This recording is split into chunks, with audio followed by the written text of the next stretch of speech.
उस वक्त जातिवाद चरम सीमा पर थी। बिल्कुल। अछूत लोगों को मंदिर मस्जिद तो छोड़िए, पानी पीने का भी अधिकार नहीं। पानी पीने का अधिकार नहीं था। जो आज ठाकुर का कुआं सुने होंगे राजनीति में, जिस पर कितना ओहापोही हुई, जी बहुत कुछ हुआ है। बहुत कुछ हुआ है, जिस पर बहुत ज़्यादा परिवर्तन की बात और उनका प्रादार हुआ। जिस समय आपने शिक्षा की बात पूछी है, उस समय गुरुकुल की व्यवस्था थी और गुरुकुल ब्राह्मण कुल ही चलाते थे, अछूत लोग कोई नहीं चलाते थे। तो उस समय गुरुकुल में उनके पिताजी, मैंने वृद्धावस्था में उनका जन्म हुआ था। पिताजी को, रघु जी को लड़का बच्चा नहीं हो रहा था, तो रविवार को वृद्धावस्था में उनका जन्म हुआ। और जन्म होने के बाद जब 5 वर्ष की अवस्था हुई तो गुरुकुल में जाने का उनका मौका मिला। तो वहाँ पर ब्राह्मण समाज का गुरुकुल था, तो वहाँ पर आग्रह किए तो कहे कि भाई अछूत का हम लोग नहीं लेते हैं। लेकिन फिर बहुत आग्रह विनती करने के बाद कहा कि बच्चे के लाओ, अब बच्चे को देखेंगे तो हम लेंगे। लेकिन वो ऐसे संस्कार थे, ललाट में ऐसी ललक थी कि गुरुकुल को, मतलब कि वहाँ का जो प्राचार्य गुरुकुल चलाते थे, उनको देखते ही कहा कि इस बच्चों को हम नामांकन करेंगे, क्योंकि बहुत ज़्यादा संस्कारी पुरुष थे वो। और जब वो नामांकन करके शिक्षा अध्ययन किए तो अपने यहाँ रह करके दलित शोषित अपना कर्म करते हुए, जो कृष्ण गीता में कहा कर्मण्यवाधिकारस्ते मा फलेषु कदाचन, तो अपना कर्म करते हुए, धर्म करते हुए, अपना कर्म चरम पेशा था, उससे अलग नहीं हुए।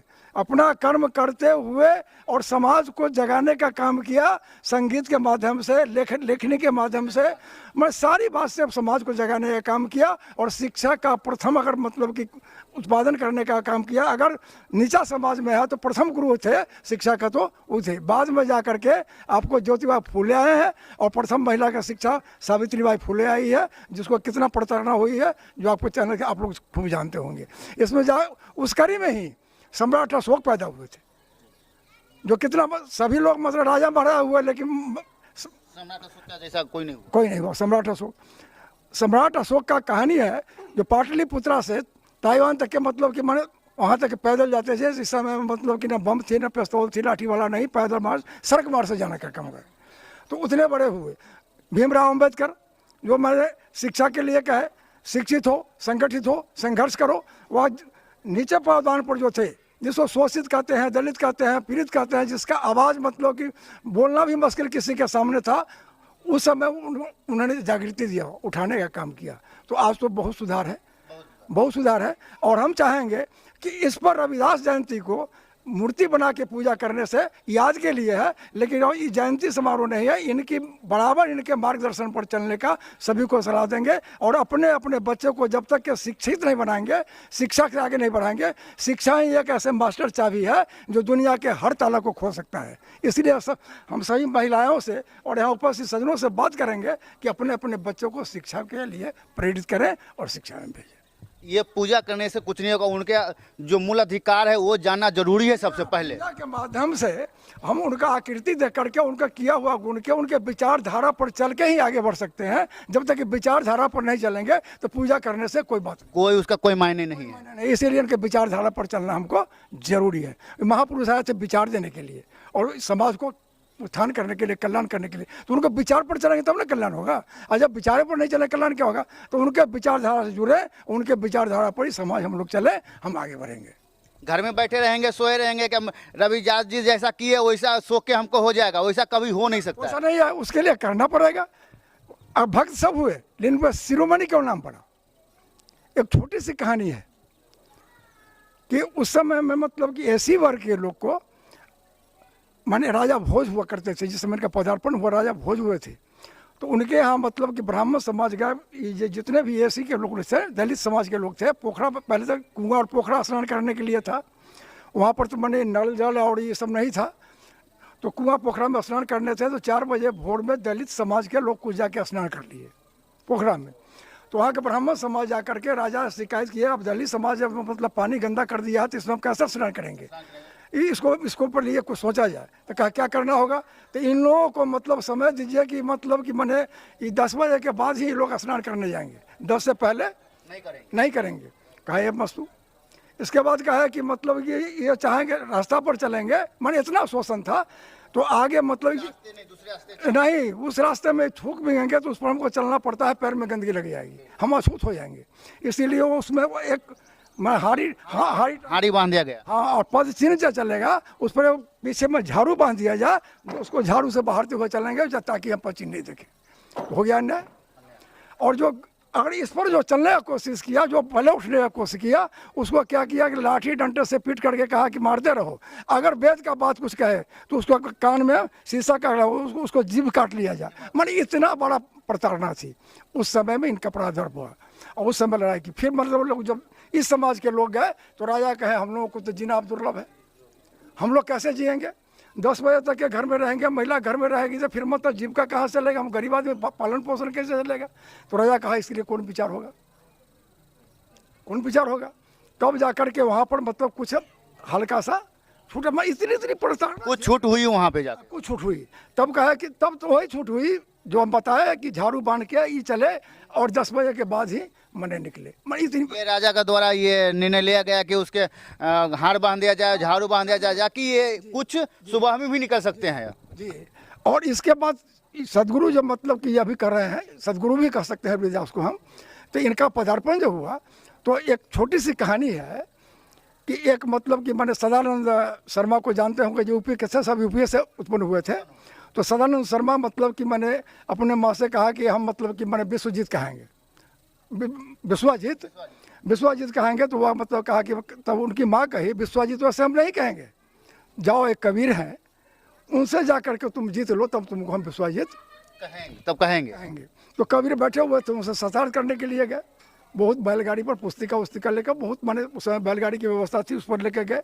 जब वहाँ पर गए तो सतार करना शुरू किए। तो क्या किए, ब्राह्मण समाज के थे, एक बाल्टी में ईंटा का वो ईंटा भर दिया। और कबीर तो समझ लिया, माने सतार के माने उस बात हमसे कर रहे हैं। तो उसमें एक मतलब कि मैंने कबीर के हम ही से तो उसमें क्या कुछ मैंने रख दिया, उसमें छोटा छोटा रोड़ा, ईंटा से छोटा छोटा रोड़ा उसको भर दिया। इसके बाद एक उठा तो उसमें कहा कि इससे पूर्ण नहीं हुआ, माने वो जवाब मांग रहे थे तो उसे पूर्ण नहीं हुआ। तो एक आदमी उसमें क्या किया, मतलब कि उसमें बालू रख करके, मैंने बालू रख करके उसको भर दिया। इसके बाद क्या हुआ कि उससे पूर्ण नहीं हुआ तो कबीरदास स्वयं उठे और उसमें माने पानी रखना बालू पर शुरू कर दिए। जब पानी से भर गया उसमें तो पूर्ण है, उसमें कहीं मतलब कितना बड़ा ज्ञान दिए। तो यह ज्ञान हम समाज को भी ये ज्ञान समाज को जरूरी है, जानना जरूरी है। अगर नहीं जानेंगे तो हमेशा वो अशिक्षित ही रहेंगे।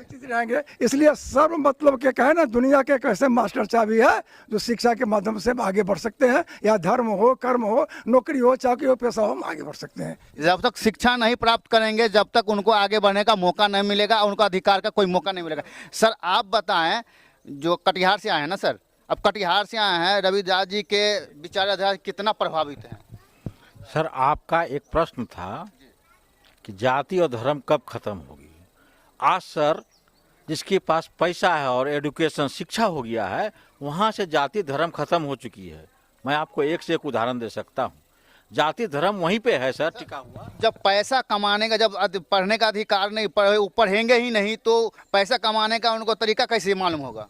सर जब अम्बेडकर साहब उतनी संघर्ष से पढ़ सकते हैं, और अभी तो कम ही संघर्ष है सर, अभी तो कुछ नहीं है, उसके तुलना में अभी तो कुछ भी नहीं है। इसीलिए सर, हाँ, एजुकेशन शिक्षा होना बहुत जरूरी है समाज में। उसके लिए जो भी प्रयत्न करना पड़े, और खासकर महिलाएं वर्ग को सुधारना पड़ेगा सर। आज जितनी भी सरकार आती है ना, सब महिलाओं को खुश करती है, कुछ प्रलोभन दे करके, लेकिन अच्छे एजुकेशन की व्यवस्था नहीं कर रही है। और जिस और जवानी चलता है ना सर, उस और जमाना चलता है। समाज में शिक्षा होना बहुत बहुत जरूरी है, उसी से परिवर्तन हो सकता है, दूसरा कोई रास्ता नहीं है सर। जब तक हम शिक्षित ना होंगे तब तक हम परिवर्तन नहीं कर सकते हैं। हाँ, और परिवर्तन हो रहा है सर, समाज में परिवर्तन हो रहा है, दिखाई दे रहा है। आज अगर परिवर्तन नहीं होती, सुप्रीम कोर्ट में अम्बेडकर साहब का फोटो नहीं लगा, स्टेचू नहीं, वो उनका कर्तव्य था। उनका जो कर्तव्य के मार्फत से जो उन्होंने अर्पित किया जाके, उनके प्रति वो कुर्सी पे उनका फोटो या जगह जगह पे फोटो लगाया जाता है। ऐसा तो सभी व्यक्ति को तो नहीं लगाया जाता है ना। फिर आज सर एक प्रेरणा है ना सर, उसने दिया ना। आज सर वो हमें संविधान दिया है, लेकिन संविधान का कितना हमें मालूम है, किसी को मालूम है? अभी तक किसी को पता ही नहीं है। संविधान के बारे में तो आप ही को क्यों नहीं मालूम होगा? जी सर, हमें भी नहीं मालूम है, क्योंकि वैसी व्यवस्था नहीं कायम किया गया ना। यहाँ तो पूजने की व्यवस्था कायम किया गया, पढ़ाई में कम ध्यान दिया गया सर। संविधान के बारे में कुछ भी जानना जरूरी है, नहीं तो सबसे पहले तो संविधान को ही जानना जरूरी है सर, उसकी सब्जेक्ट की पढ़ाई होनी चाहिए। आज तक नहीं हो सका सर सब्जेक्ट की पढ़ाई। एक सब्जेक्ट होना चाहिए उसके विषय में क्लास में, तब फिर हमें मेरा सारा समाज जानेगा संविधान क्या चीज़। उसी से सारा कुछ मिल सकता है सर, अधिकार, और दूसरा कोई रास्ता नहीं है। संविधान बचेगा तो हम बचेंगे, नहीं तो नहीं बचेंगे। तो फिर वही जो पूजा पाठ की पद्धति है सर, उसी में फिर चलना पड़ेगा। और आज अम्बेडकर साहब की भले यहाँ पूजा ना हो, आप जब विदेश जाएंगे ना सर, तो सब जगह उसकी पूजा नहीं होती है, लेकिन अच्छे अच्छे यूनिवर्सिटी में, संयुक्त राष्ट्र अमेरिका में उनके नाम से बोर्ड का नाम भी इनके अम्बेडकर के नाम रखा गया जी सर, अभी रखा गया है सर। और एक जगह का भी अम्बेडकर कॉलोनी कहा गया है। जी सर, रखा गया है, अभी हाल में रखा गया है। लेकिन सब जगह जो है उनका, जितने भी अच्छे अच्छे कॉलेज हैं, कोलंबिया यूनिवर्सिटी हो चाहे जो भी हो, सब जगह उनका फोटो है सर। लाइब्रेरी में फोटो है और किसी का नहीं है। और आज तक जितने डिग्री अम्बेडकर साहब ने लाए भारतवर्ष में, कोई माय का लाल पैदा नहीं हुआ, चाहे जिस धर्म के लोग हो, जाति के हो, उसने कभी डिग्री नहीं लाया उसके सामने। यूपी में तो अभी अम्बेडकर साहब का मूर्ति जगह जगह तोड़ दिया जाता है, इसके बारे में क्या कहिए?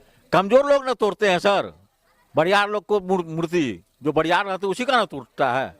हाँ, वो लोग कमजोर है इसलिए तोड़ रहे हैं, तोड़ते हैं इसलिए हमको शिक्षा दे रहे हैं समाज में कि भाई आगे बढ़ो, पढ़ाई करके आगे बढ़ो, और क्या है। तो आप देख रहे थे यहाँ पे अम्बेडकर जी के बारे में और रविदास जी के बारे में उन लोगों को खुल के विचार रखे हैं।